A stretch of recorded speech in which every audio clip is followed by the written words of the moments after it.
Hello people, welcome to another edition of Friday Night Knives here on A Dose of Drew. I am Said Drew, and tonight we are looking at the CJRB Pyrite. I am a little bit late to the game on this one, mostly because I wanted to get this dealer special version. This is a Knife Center dealer special. All right, so if anyone wants to know, this is a black canvas micarta with a titanium bolster. The regular ones have G10 and fold over clips. So this is not fully deep carry, so there's some differences between it and the standard one, which is perfectly fine. All right, so, excuse me. That being said, let's get a couple of this being a stand-in for all versions of the Pyrite for my review purposes. Let's get some objectives in here. We're looking at just under 7.5 inches, about 7 3/8 from tip to tail.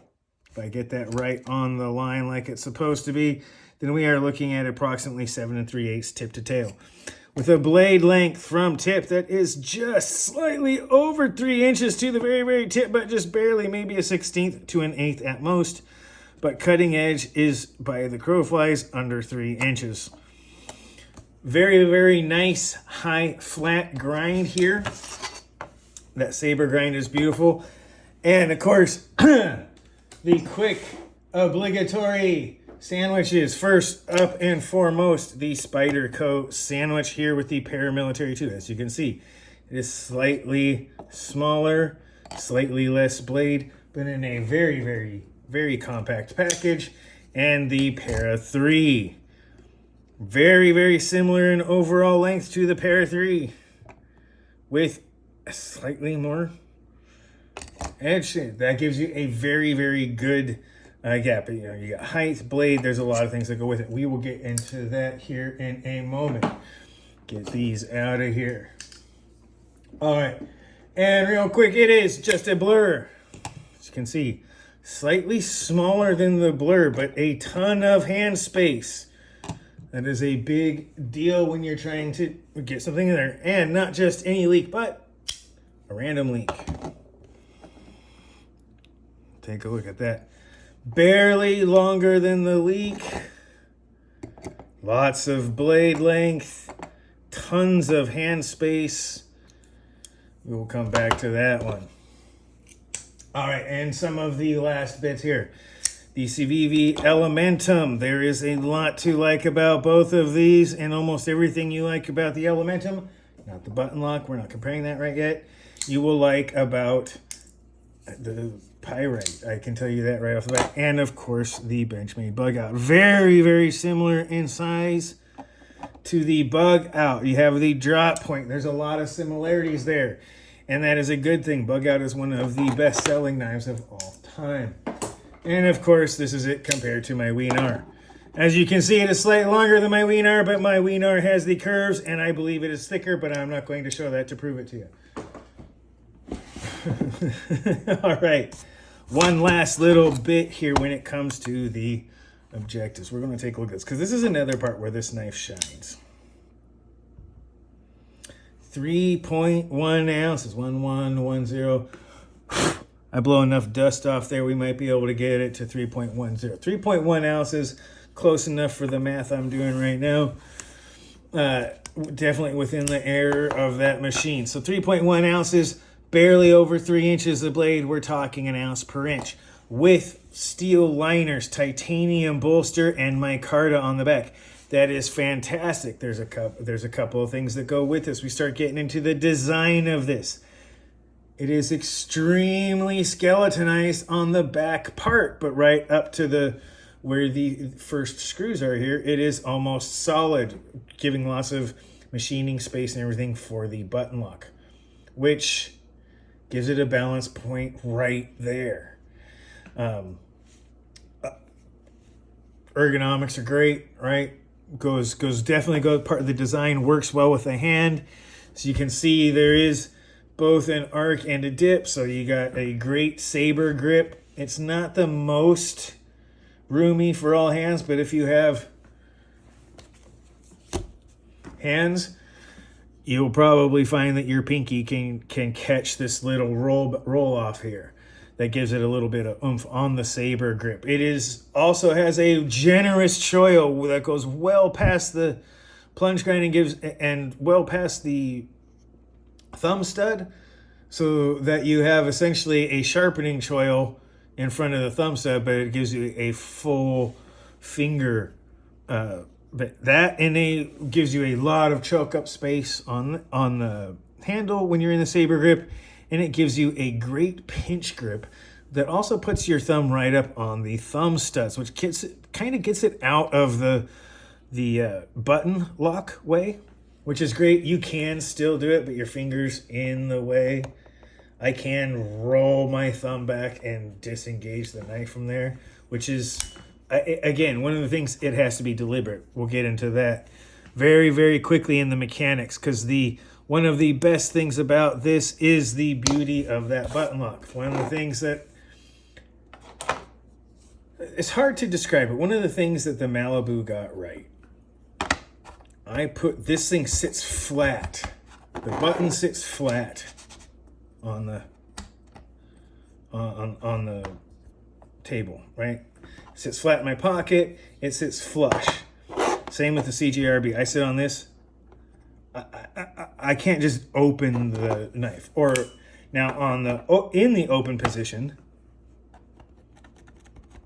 it doesn't close when you do that, which means that it has to be depressed slightly below flush in order to fully disengage the plunge lock.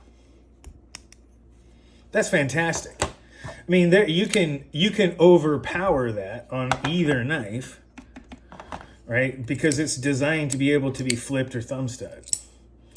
Not all button locks, and this is where we start comparing other button locks, because I think it's important to say, because not all button locks have that, especially when you start and I have multiple button locks. If you've watched anything on the channel, I am a stickler when it comes to button locks not being able to be disengaged. This works like a slip joint.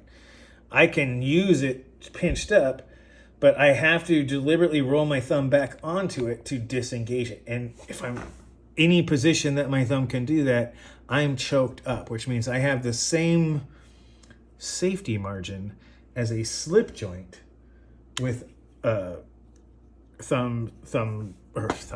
finger choil in front as I would in this on this one, which gives me some finger protection. If I'm back here, my thumb is down below it. I can get onto it if I do it, but I have to literally, in fact, the easiest thing to do is to move my fingers and then deliberately roll my thumb over and it closes. You have to deliberate. The design is just so that you have to if you have significantly larger hands, again, it is a hand size specific, because once your thumbs start getting too big, it's just not big enough to cover it, and you may be able to disengage it. But since you have to push it below flush, there's a deliberateness to the engagement and disengagement profile. Again, not true of things. I have already done a review on the Kaiser 4V dealer special version. This is too much like the Cormorant for me. There is nothing keeping that blade from flipping around if it's flat. And I can just go to squeeze.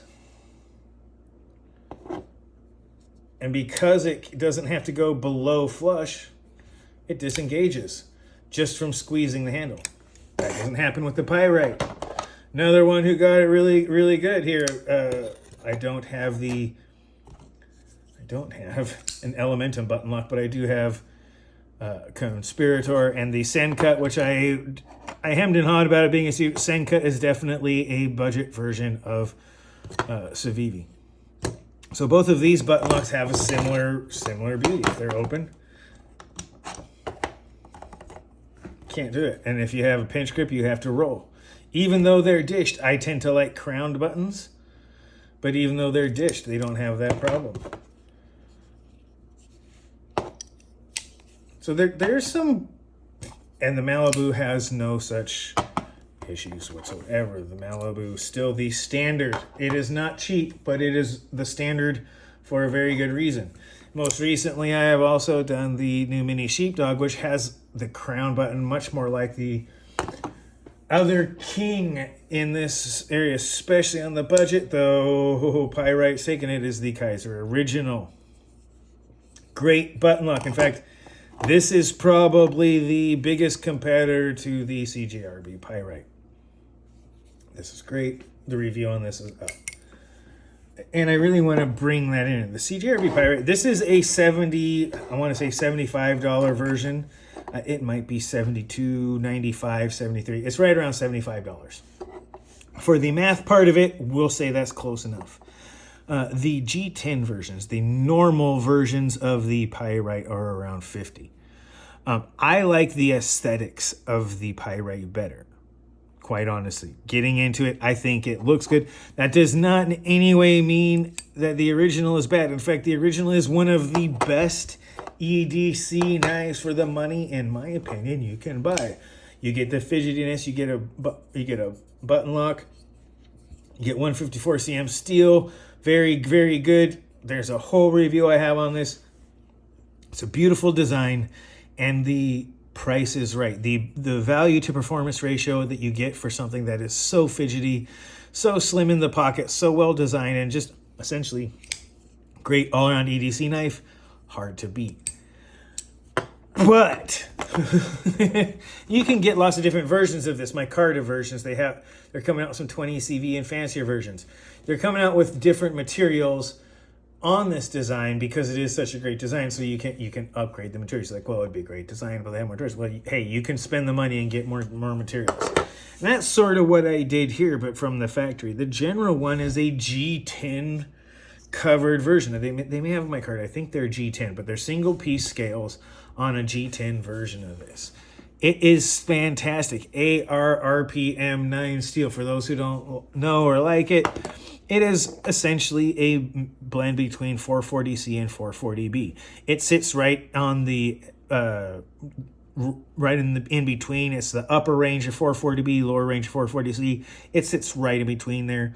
Has corrosion resistance and toughness of 440B with the edge retention of 440C.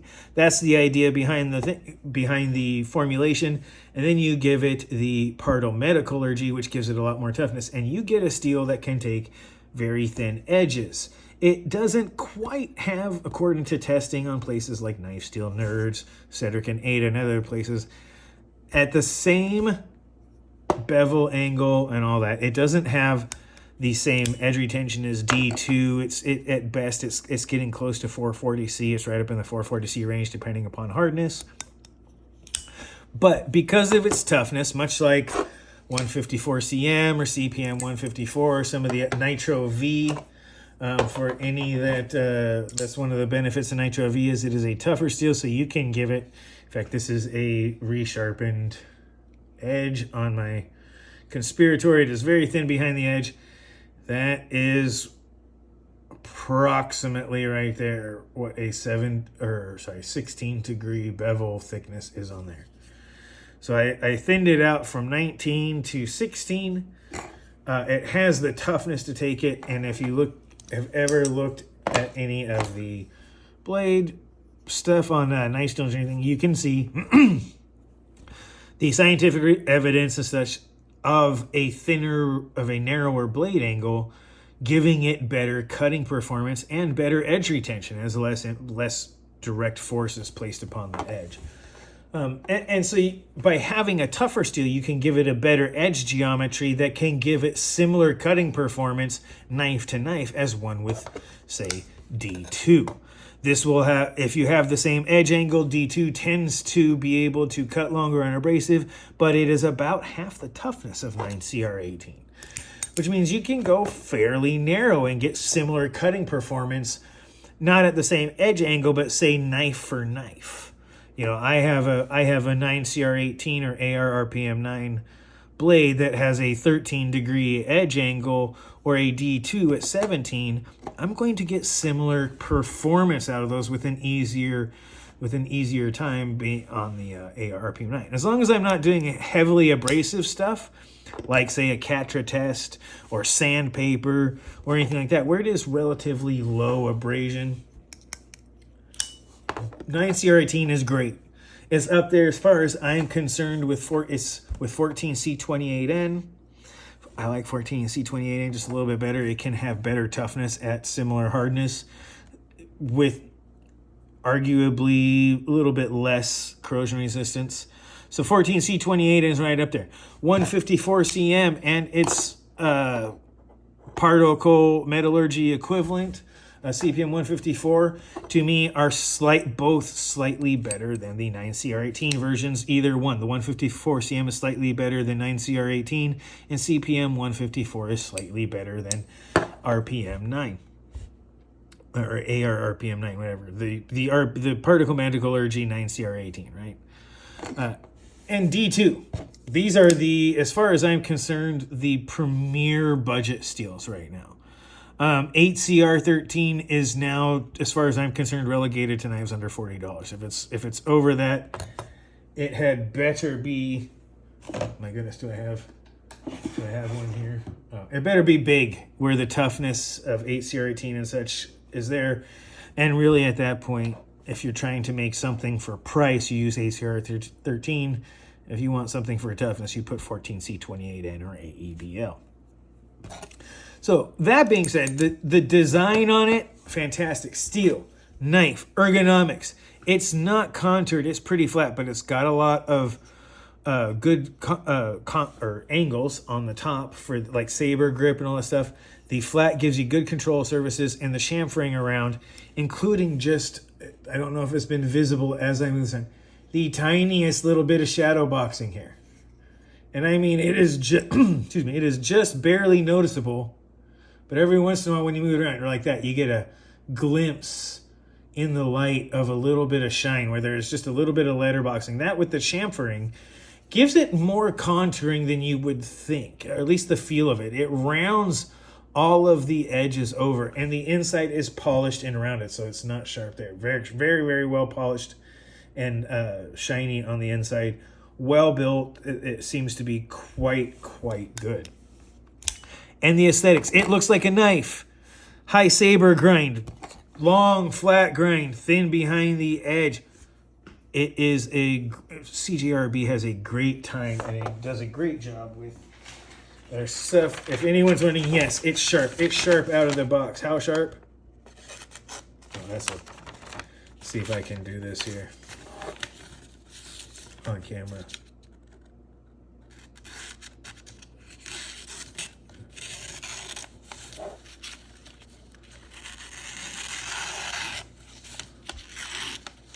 Yeah, it's pretty smooth out the box. I'm pulling the paper so you guys can see it's a push cut, not a slicer. So yeah, that's out the box. It's really, really good edge. No smile on the back. It is no extra recurve that you don't need. Even bevels on both sides for the most part. Slightly off center. I don't know if that will be visible on camera or not, but it is just to the tiniest bit slightly off center, where this is a little bit, it's a little bit to this side of center. Just the tiniest bit. But it is an outstanding, and this particular one from Knife Center, on the design and aesthetics, the titanium is plain with a matte, like bead blasted finish, absolutely customizable, anodizable. And the black micarta here is beautiful, but since it's an extra bolster that you can essentially just drill and put on, this is one of the easier types of materials to replace. It has great matching out of the box. You don't have to change it, but if you ever wanted to, this is one of those things that you can easily swap out and customize yourself. Excuse me. Milled titanium clip. I love the aesthetics of it. I do prefer a deep carry all the way, but the fact that this is probably about 3/8 to maybe a 1/2 inch at the peak of that little bit there that is covering is not bad. There is a lanyard hole. It is chamfered. It is neither prioritized nor in the way of the clip. In fact, it would be above the clip in your pocket, so it would always show. So it's definitely not prioritized over the clip. And that's really, really what it gives it, because the mechanics of this, look, this, I don't know if you've noticed, this thing's been tested, hasn't been oiled, and it is like just drop shut. It's really hard to fault the mechanics. The lock is good, especially in the open position. It is very, very solid. And in the closed position, let me see if I can. Good detent. You can slow roll if you have to with the thumb stud. It pops out just a little, which is good. It has a little bit of a poppiness to the detent, so there's a fair amount of positive closure to it. Fantastic on the mechanics. And that brings us to the noteworthy points here. Massively customizable. Getting a little bolster in here while keeping the titanium, not a problem. In fact, you can take both of these off, including the clip, leave the titanium bolster on there, and get different handles. So this is both personally customizable, and there's a significant amount of possibility for aftermarket capability there. Very, very good. The button lock, one of the best on the market right there. This is, for me, right up there with the Kaiser original and the Malibu, the ProTech Malibu. I haven't tried the Elementum button lock yet, but the other Civivs also right up there. I actually prefer the CJRB just a little bit to just in the way that the action is. I think it just has a little bit more positive detent, has a little bit crisper feel. You know, same with on the Kaiser. There's a little bit crisper feel to the detent there. And the Malibu, which right now is the gold standard, very crisp. There's no real option to slow roll it, but very, very crisp. And just the CJRB to round it out. Almost as crisp as the Malibu. Has a little bit of play and then good crispness. Absolutely fantastic. You know, just a fairly easy on the sheepdog here. Not as crisp. Currently, the Malibu still holds, in my subjective fingers, a bit of crispness in the action. But the CJRB is actually a very, very close second. That makes it really, really great when you realize that it's something like $55 for the regular G10 version and $75 for this dealer special version. That brings us to something as both the intended purpose and the cost of it. The intended purpose is an EDC knife. This is a, for someone on a budget, EDC beast. And it does that well. This is a great drop point profile. Another current standard that really goes with a similar profile is right here. These are currently two of my favorites on the new releases, and they have very similar drop point profiles. Very, very good. That makes it an EDC beast. All of the wonders of everything that goes well. This is a plastic piercer, a saran wrap slicer, a cardboard carver, and an envelope eviscerator. It does its job well, and it does it so fidgety. It does have a little bounce that you can either learn how to get, or you just let it bounce and then it deadens itself. It's got about a 1 bounce dead spot. Like if it bounces, it doesn't. It just kind of hits that one, boink. And man, does that have, and the cost to value, $50 for the G10 is a very, very competitive sphere. But its competition is just really not there. I mean, I think even right now, the aluminum version of this is in the $70-something range. As much as I love the Kaiser original, it is one of my favorite. I think it has kicked off a new race in the budget button lock, both in function the class and ability of the Kaiser to function as a button lock punches well above its price range, right? Before it was up here, it took $70 something to get even a minor button lock.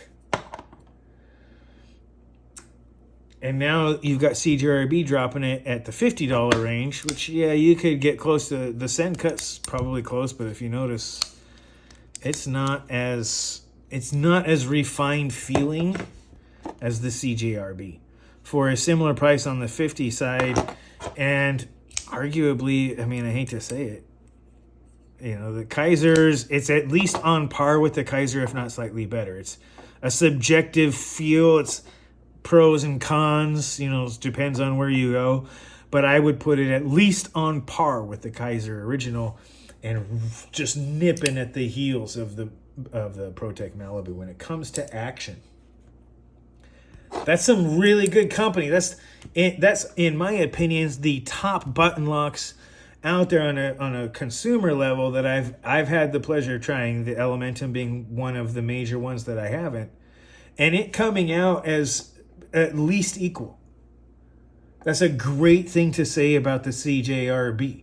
The cost to value ratio. Look, if you don't want the fancier parts, you have no intent to customize your own Pyrite, get the G10 versions. There's not a lot of reason for you to, unless you just like the bolster style and you want, like for me, getting the bolster style, the ability to possibly customize this in the future, having the titanium bolster, the milled clip, was the $25 upgrade was a no-brainer. Yeah, it's a 50% increase in cost almost, 40 to 50%. But from the original, which again, if you look at it in that thing, the G10 is the better value. It is definitely the better value. For me, on a subjective level, I wanted this particular version. I was willing to wait for it. That being said, you guys, it's fantastic. The expectation on this knife was that it was going to be a good EDC. There's been a lot of reviews out there. I am late to the game in getting this review because I wanted to wait for this particular version. And they're not wrong. This is a great EDC knife. And I expected it to be. And one of the only things that I could say is I'm like, I wouldn't mind a little bit of, right up here on the inside of that choil, a couple of jimping marks, like up here, like give me one or two right there, so that when I put my finger in here, I can feel where it is, right? That's my big request. What else would it be? A narrower. This is about, I believe when I measured it, about it's either 17 or 19, depending on where I measured it. A narrower angle. This thing can take down to a 15 pretty easy. I understand when you guys are tempering it down to between 58 to 60. It'll take a roll. You can have the toughness, man. Bring that thing down to a narrower bit, to a narrower degree. Get that HRC up there so that you can take advantage of both the toughness and the thinness that the AR RPM9 will get. That's just my own little bits. The rest of it, give me some scales to go with this. Right? Give me scale options. Give me these are all aftermarket stuff. Anodization, there's a lot of places that'll anodize that for relatively cheap money for you. Right? They'll get those bolsters. It's pretty easy. If someone has an anodizing setup, you can get the clip and everything in there. It'll take you a couple weeks, no problem. If you have a setup like I do and you want to do something that might, as far as like changing up what you do for your handles, well, let's see, grab something here. It's pretty easy to be able to put something cool in there. Like I might want to put something like, this as a handle scale option for me. Or maybe, I'll take a little bit of time and do some sort of carbon fiber options. But that's something I can do at my home, or there's aftermarket places. I was not expecting the sheer amount of customizability that this version presents for me.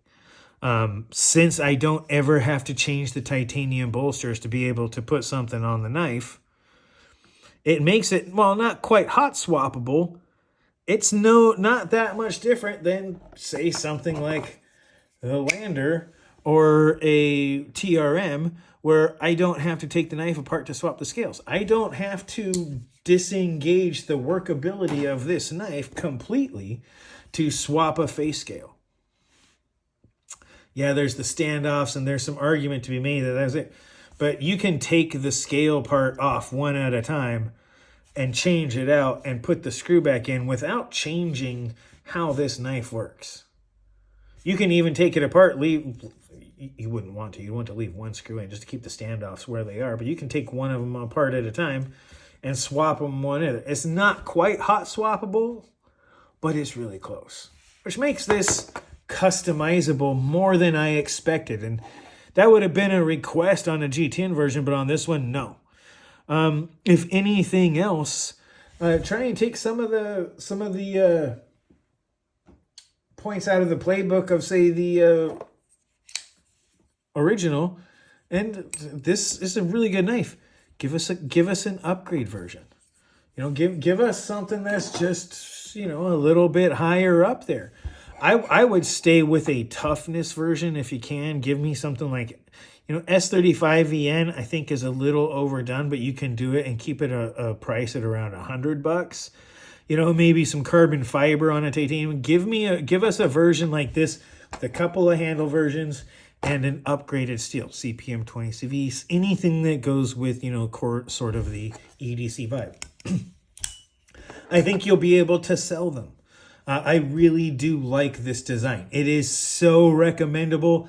It is in one of the top EDC categories I can think of. This is one of the new standards along with several others out there, but it is so good. 5 stars. Easily 5 stars. This thing is excellent. It is hard to say anything other than it is damn nice. The design is outstanding for an EDC blade. The aesthetics, I think, are good. I think this is a generally, especially in the knife community, knife world, this is a generally accepted great shape. You have what is obvious for finger placement and for comfort, what people get used to and know that fits. The size is right for most places. It's under 3.5. It's not the under 3 for some of the more urban and more restrictive locales, but it's under 3.5 for some of which is generally, even more so. So it's a great EDC, fits in the pocket, looks classy. The mechanics of it are top notch. Works great. I can't wait to get this apart and clean it and put some oil in there to see how much better the action, because this is an unoiled moving stock action after testing, and it is still drop shut and works perfectly. So I can't wait to see what this is like after it's been broken in and cleaned. Now that's been broken in, get it cleaned up a little bit, get some new oil and some new, get it some new clothes, so to speak, or new underwear under there, and get it working. That being said, the noteworthy points, EDC beast. This is an EDC monster. It does all of the things you normally would need. This, if you have unusual EDC tasks, that being more than normal, things like package openings, a little bit of food prep maybe, where you cut an apple or cut open a package or a box or something. If you do more than that, this may, or your particular use case may require something different. But for general EDC use, for what most people do, this is great. And it's fidgety. Its intended purpose, EDC greatness. Just mentioned, does it. It's fidgety. The button lock is not only absolutely well engineered and designed, it is, who needs a fidget spinner when you're just sitting here dropping knife stuff all the time? Like, this is really just a fidgety knife. And its cost to value ratio for both the base version at around $55 and this upgraded dealer special version at around $75, ballpark numbers, inflation and your rates may differ. But it is a great value in knives. It is inexpensive without being cheap, and it presents itself as a value leader, and it is, in a highly competitive area, a standout option. And that brings us to the end. I recommend it. I have gone off it because this is a great knife. The CJRB Pyrite is a great new standard. I hope they maintain this model for a long time and continue to iterate and upgrade and listen to customers and see if there's ways that they can improve. You know, maybe some chamfering, maybe some texturing on top besides the machine. Anything that you can get that will help people, you know, do this more, whatever you feel, or different dealer versions. Because this is a fantastic knife that has a lot of potential for upgrade, customization, and general EDC use. And that makes it a great working knife for general population, everyday carry and everyday use. And that makes it really hard to say anything else about. That's what this knife is supposed to be. That's what most of us carry a folding pocket knife for. And this thing does it great. It's got a good steel for at the price. It's a great steel. There are some other ones, but you get a trade-off on certain properties. So it's got a good steel for the money. And it just does everything it's supposed to do well. That makes it really hard to talk bad. And that gives it a 5-star honestly, that gives it a 5-star rating from me. So I'm going to wrap it up there. This is a fantastic knife, CJRB Pyrite. It is not just iron and sulfur. But yeah, it doesn't just glitter. It's not always gold. But, oh, boy, there's so many of them. Anyway, the Pyrite here is a great EDC knife, highly recommendable. Whatever version fits your budget and your desires, wants, and aesthetics and subjective wants, needs, and desires, it's hard to not recommend this as an EDC knife for the money, regardless of how much it costs. This is a good design, and if you didn't know, I just said it was titanium, micarta, and a Pardo metallurgy steel in a button lock, you wouldn't know that this was a $75 knife. And that's really the beauty of what this does. This gives you all the engineering of a more expensive, or quite honestly, a knife that's at almost twice the price for $75. And that makes it a fantastic deal, an option, and something I can highly recommend. And that's going to wrap it up. This has been another edition of Friday Night Knives here on A Dose of Drew. Go ahead, take this video, watch it twice, comment as much as you like, be mindful of side effects, and remember to like and subscribe. This has been your Dose of Drew. I am said Drew, and you guys have a great rest of your night.